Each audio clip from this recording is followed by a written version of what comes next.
قرآن مجید کی آیہ کریمہ سورہ اعراف کی ایک آیہ کریمہ کا آخری حصہ میں نے تلاوت کیا، جس میں اللہ رب العزت نے ارشاد فرمایا، اور یہ آیت شروع ہو رہی ہے الذین یتبعون الرسول النبی الامی الذی یجدونہ مکتوبا عندہم فی التوراۃ والانجیل یأمرہم بالمعروف وینہاہم عن المنکر ویحل لہم الطیبات ویحرم علیہم الخبائث وَيَدَعُ عَنْهُمْ إِسْرَهُمْ وَالْأَغْلَالَ الَّتِي كَانَتْ عَلَيْهِمْ۔ یہ سب آقا علیہ السلام کے اوصاف و کمالات بیان کیے گئے، اور یہ آیہ کریمہ ان چند آیات میں سے ہے جو جامع الاوصاف اور جامع الکمالات نبویہ ہیں۔ حضور علیہ السلام کے ان اوصاف و کمالات کو بیان کر کے اللہ رب العزت نے آخر پہ ایمان کے مفہوم کو سمجھا دیا ہے اور اسے ایک عقیدہ بنا دیا ہے۔ فرمایا فَالَّذِينَ آمَنُوا بِهِ، جو لوگ اس رسول پر ایمان لائیں گے جس کی ذات و صفات کا اور ذات و کمالات کا ذکر ہم نے اوپر کیا ہے، جو رسول بھی ہیں، نبی بھی ہیں، امی بھی ہیں۔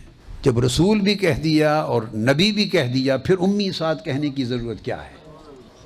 یہ مقام مصطفیٰ سمجھانے کے لیے ہے، اس لیے کہ جب رسول ہوئے تو اللہ رب العزت کی تمام رسالات کے حامل ہو گئے انسانیت کی طرف۔ جب نبی کہا تو اللہ کی طرف سے عطا کردہ تمام علوم و اخبارات غیبیہ کے حامل ہو گئے۔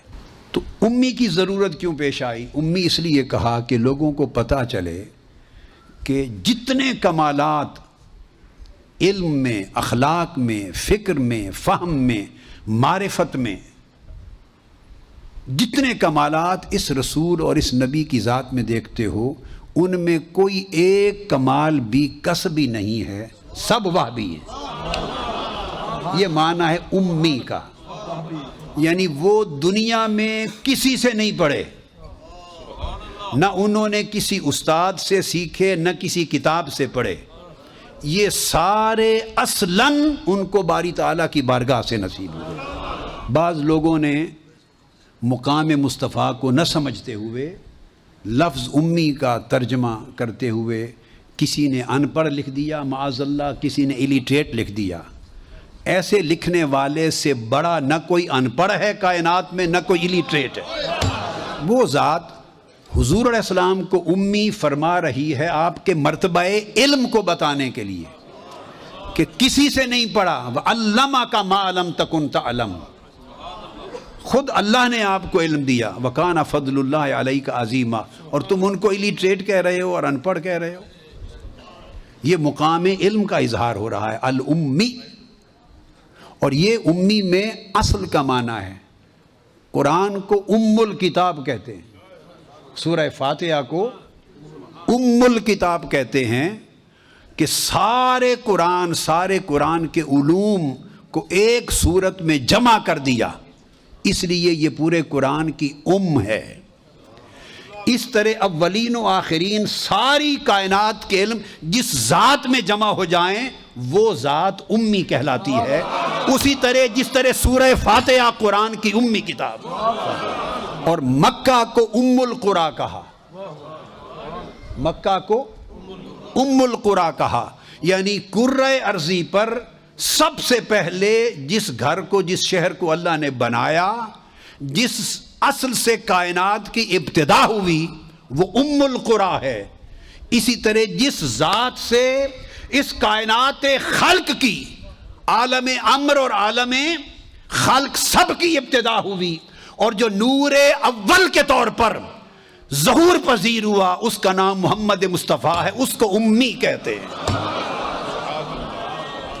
یعنی مکہ اس لیے امی ہے شہروں میں کہ اس سے ساری کائنات پھوٹی، اور تاجدار کائنات اس لیے امی ہیں کہ اس سے سارے انبیاء کی نبوتیں پھوٹی، سب کی رسالتیں پھوٹی، انسانیت کے کمال پھوٹے، ساری کائنات خلق کا وجود حضور کے نور سے پھوٹا۔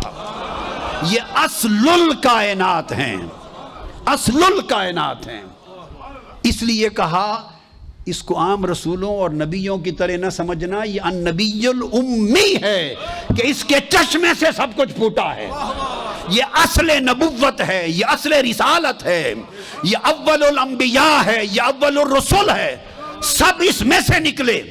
تو جس کو اول الانبیاء اور اول الرسل بنایا، تو حقیقت یہ ہے کہ جو اپنی حقیقت میں اول ہو وہی آخر ہوا کرتا ہے۔ اب قرآن نے کیا کہا؟ فرمایا اشیاء کی اپنی اصل اور ماہیت میں مت جاؤ کہ وہ طیبات میں سے ہیں یا خبائث میں سے ہیں، اس رسول کا فیصلہ شریعت ہوگا۔ اس لیے یہ نہیں فرمایا وَيُحِلُّ الطَّيِّبَاتِ، کیا فرمایا؟ نہیں فرمایا کہ طیبات کو حلال کرتے ہیں، وہ لاکھ طیب ہوتی پھریں، جب تک زبان مصطفیٰ سے نہ نکلے کہ یہ حلال ہے وہ حلال ہو نہیں سکتی، وہ طیب ہو کر بھی حلال نہیں ہو سکتی۔ لاکھ پلید ہوتی پھریں، جب تک زبان مصطفیٰ نہ کہہ دے کہ یہ حرام ہے، کوئی شے حرام ہو نہیں سکتی۔ تو حلت و حرمت کسی شے کی اصل ماہیت پر اس کا مدار نہیں کہ وہ طیب ہے یا خبیث، مدار حلت و حرمت کا زبان مصطفیٰ پر ہے۔ ارے جسے حلال کہہ دے وہ حلال ہے، جسے حرام کہہ دے وہ حرام ہے۔ تو گویا شریعت جان نہ ہو تو مصطفیٰ کے لبوں کو دیکھا کرو، لب جو کہہ دے وہی شریعت بن جاتی ہے۔ سب سے پہلے نئی ویڈیوز کو حاصل کرنے کے لیے شیخ الاسلام ڈاکٹر محمد طاہر القادری کے آفیشیل یوٹیوب چینل کو سبسکرائب کریں اور بیل آئیکن کلک کریں۔